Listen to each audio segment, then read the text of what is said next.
What up? Here's part 2 of my laundry room makeover. I decided to do 3 videos instead of the 2, so this will be the whole floor reveal. Part 3 will be the full laundry room because I did an accent wall and I hung cabinets for the first time, which was a whole experience with Patrick. I thought it deserved its own video. So come back and check that out. If this is your first time here, please go check out my part 1 to get caught up. If you don't really care, then here's a tiny recap of what I did so far. So where I left off in part 1 was I was starting to do the tile trim border and it came to my first cut. We're starting this video with me using the wet saw for the first time. I had to make cuts around the vent.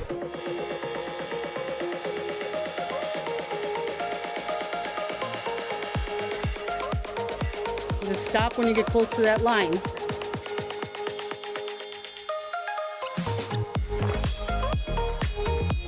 Good job! For the border, you see I'm using 2 different tile spacers. The white spacers are what I use between the actual tiles. On average, I use 2 for the top and bottom to keep the spaces even. The blue spacers are a little bigger and I use between the tile and wall. That spacer can also be used to keep the tile in a straight line.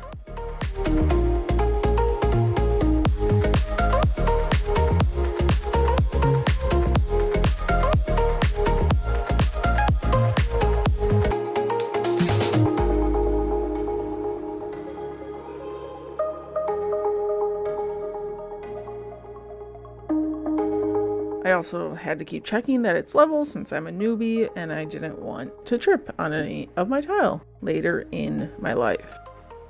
While I laid tile, I would pull a couple tiles out of the box so I wouldn't have the same looking tile by each other. So this is the back wall of my laundry room where the washer and dryer are located, but I actually messed up here. I should have brought the tile along the right and left all the way to the back. So this isn't a rule or anything, I just did that on the opposite wall and you want to keep things cohesive looking on both sides. So I get about 3/4 along the back wall when I realize my mistake. You see me stop and start putting 2 and 2 together because my mom told me specifically before she left to do this exact thing. And of course I did the opposite. You see me start putting the tile along the left wall. It's not a bad or difficult mistake to correct. I just have to fix the other side. I start by pulling up the tile. I fix the mortar and lay the tile the right way. I had to adjust the tile so I can hopefully not have to do cuts. Sadly, I did have to cut 2 tiles, so not too bad. Once those cuts were done, the border is done.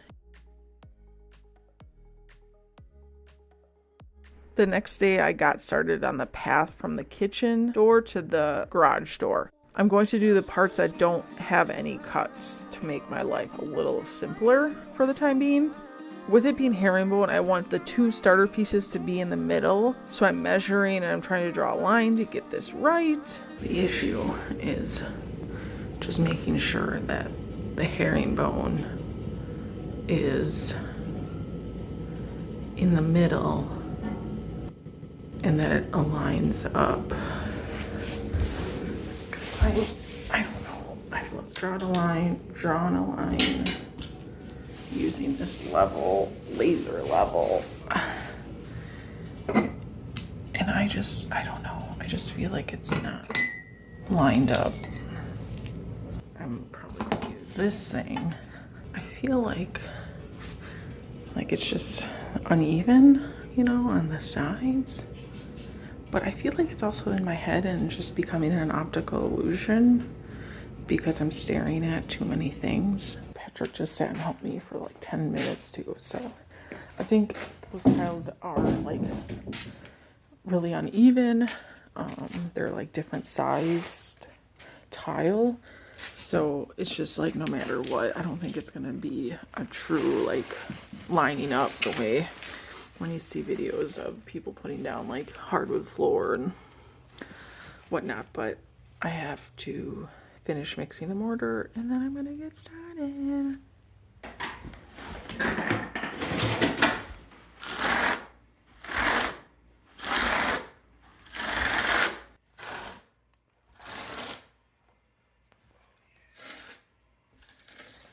This is also what happens when Patrick wants to be supportive.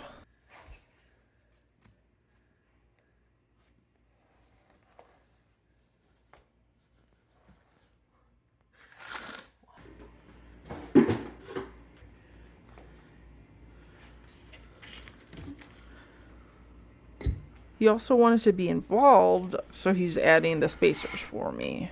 He also just does this to like 3 tiles and then he's gone. So yeah, he's again my hero.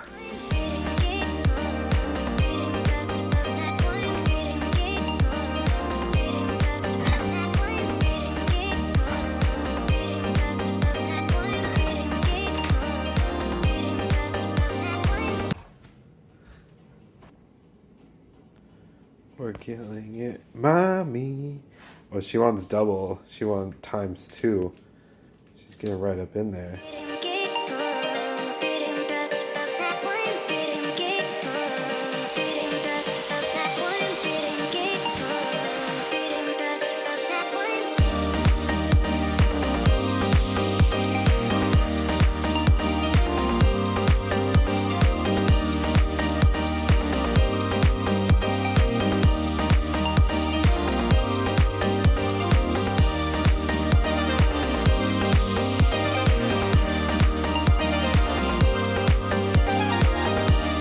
I didn't film this part, but I had a bunch of mortar left after finishing the last 4 rows, and I have a problem with throwing things out. So I did this section of cuts by the door. I wanted to get this right and not have video evidence of me cussing and crying on the floor while I try and measure these properly.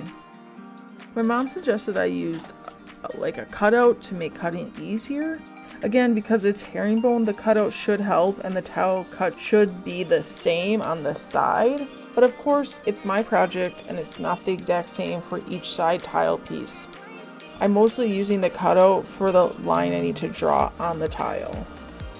A big way someone can tell I'm a newbie and have no idea what I'm doing is by the fact that I'm taping these tiles to cut. I used a pencil which came off immediately when I used the wet saw. So not knowing what else to do, I used tape and you know what? It worked.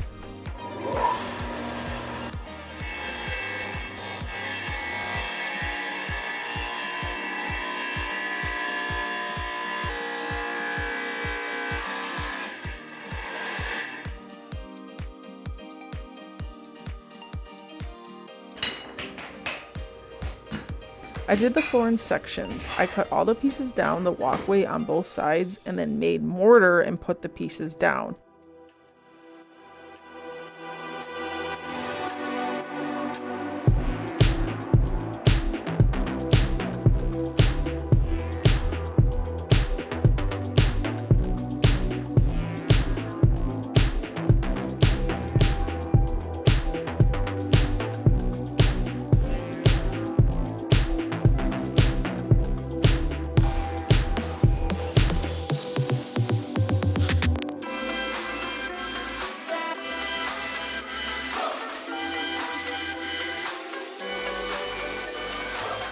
I tried to use all the pieces, so I would test the small pieces to try and use these instead of a full tile. That usually didn't work out for me, so I'd have to cut a full piece.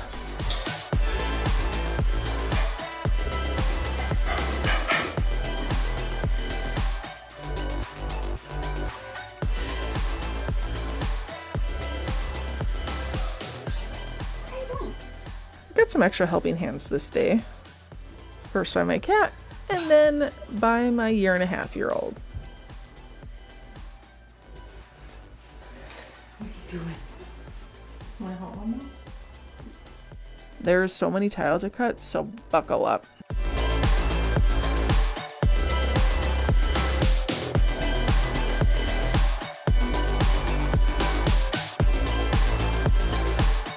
I tried to label each tile so I could keep them straight, but some still got mixed up. This is the end of the floor project, so I'm at the it will work out and no one is probably going to even see the mistakes that I see phase. So it's just if it fits, it fits.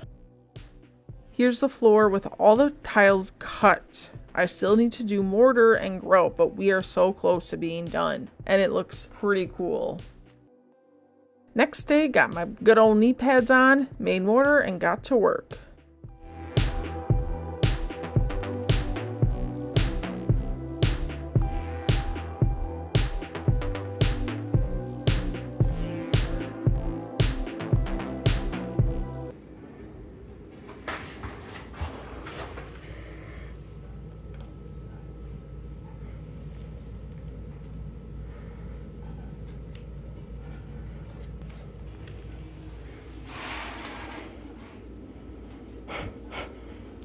so tiny.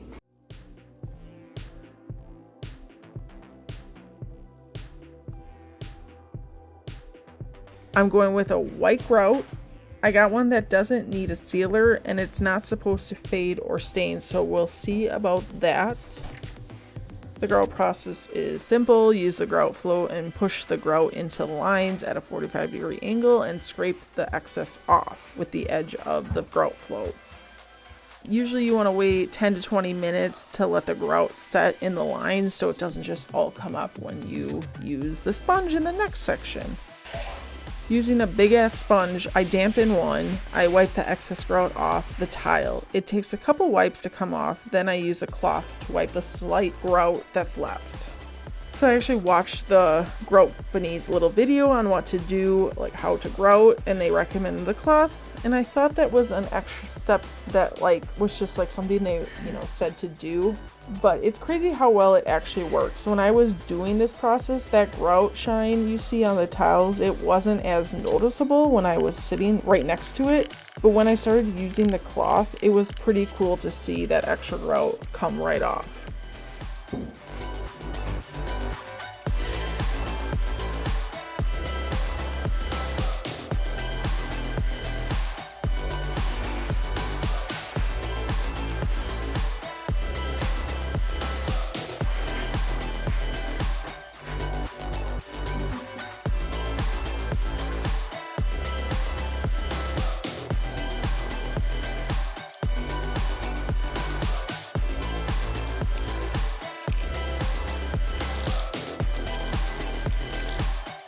I used 2 gallons of grout before I ran out with this much left, so that's my life. I got a quart size and it was all done.